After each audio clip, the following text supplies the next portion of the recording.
আমার অভ্যুত্থানের সহযোদ্ধা জাতীয় নেতৃবৃন্দ সকলকে জাতীয় নাগরিক পার্টি এনসিপির পক্ষ থেকে সশ্রদ্ধ সালাম। আসসালামু আলাইকুম ওয়া রাহমাতুল্লাহ। সংগ্রামী সহযোদ্ধারা,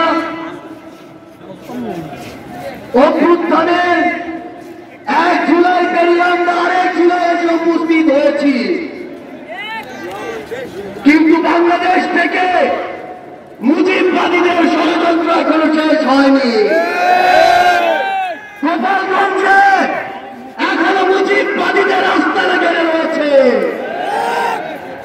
মুজিববাদীরা এখনো বাংলাদেশের বিভিন্ন জায়গায় সক্রিয় রয়েছে।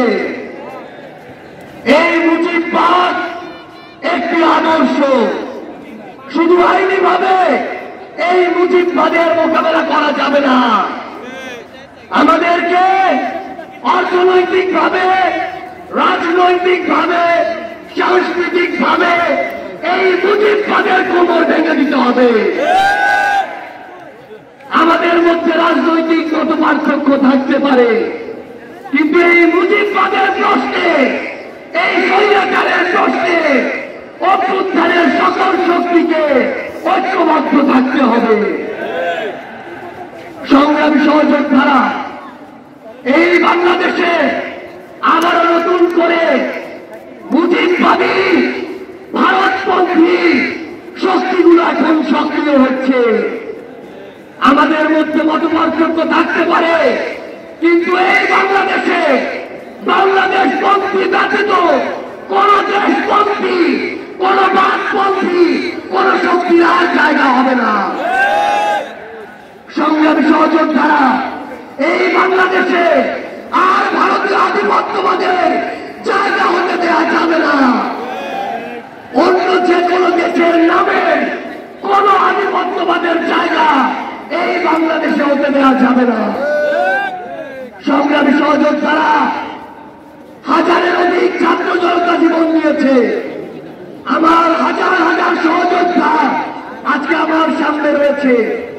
আমাদের একটা আকাঙ্ক্ষা ছিল, গত জুলাইয়ে ওই অগাস্টের 5 তারিখে আমাদের যেই স্বপ্ন ছিল, আরেক অগাস্ট আসতে চলেছে, আমাদের সেই স্বপ্নগুলো পূরণ হয়নি। অন্তর্বর্তীকালীন সরকারের কাছে আমরা সুশীল সরকারের ভূমিকা চাই না। আমরা তাদেরকে অভ্যুত্থান পরবর্তী সরকারের ভূমিকায় দেখতে চাই। আমরা স্পষ্ট করে বলতে চাই, অভ্যুত্থান পরবর্তী বাংলাদেশে আমাদের বিচার লাগবে। এই বাংলাদেশে খুনি হাসিনার বিচার হতেই হবে। খুনি হাসিনার বিচারের রায় হতেই হবে। খুনি হাসিনার বিচারের রায়ের কার্যকর আমরা দেখতে চাই। আমরা স্পষ্ট করে বলতে চাই, এই বাংলাদেশে বিচার বিভাগকে কোন দলের বিচার বিভাগ হিসেবে আমরা দেখতে চাই না।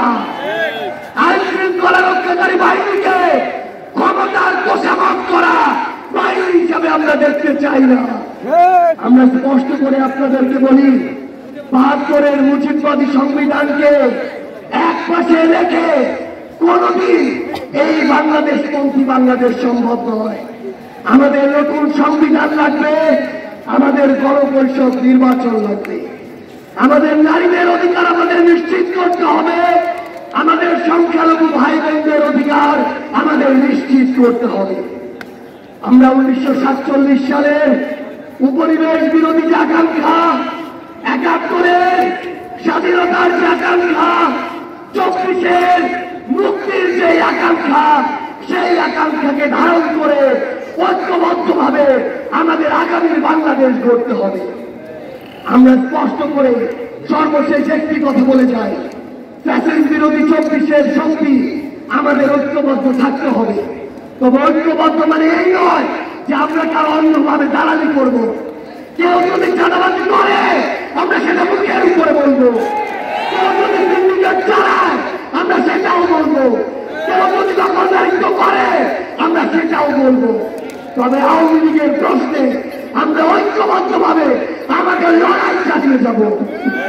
সংগ্রামী সহযোদ্ধারা, রাজনীতিতে প্রতিদ্বন্দ্বিতা থাকবে, প্রতিযোগিতা থাকবে, কিন্তু রাজনীতির যে সৌন্দর্য, এই সৌন্দর্য যেন আমরা ধারণ করি, তাহলেই আগামীর বাংলাদেশ সামনের দিকে এগিয়ে যাবে। রাজনৈতিক প্রতিদ্বন্দ্বিতা যেন ব্যক্তি আক্রমণে কোনোদিন রূপ না নেয়। ইনশাআল্লাহ ফ্যাসিস্ট বিরোধী 24 শক্তি ঐক্যবদ্ধভাবে আমরা আগামীর বাংলাদেশ গড়ে তুলব। আপনাদের সাথে আমাদের আবারও দেখা হবে লড়াইয়ের রাজপথে অথবা বিজয়ের ইনকিলাব জিন্দাবাদ।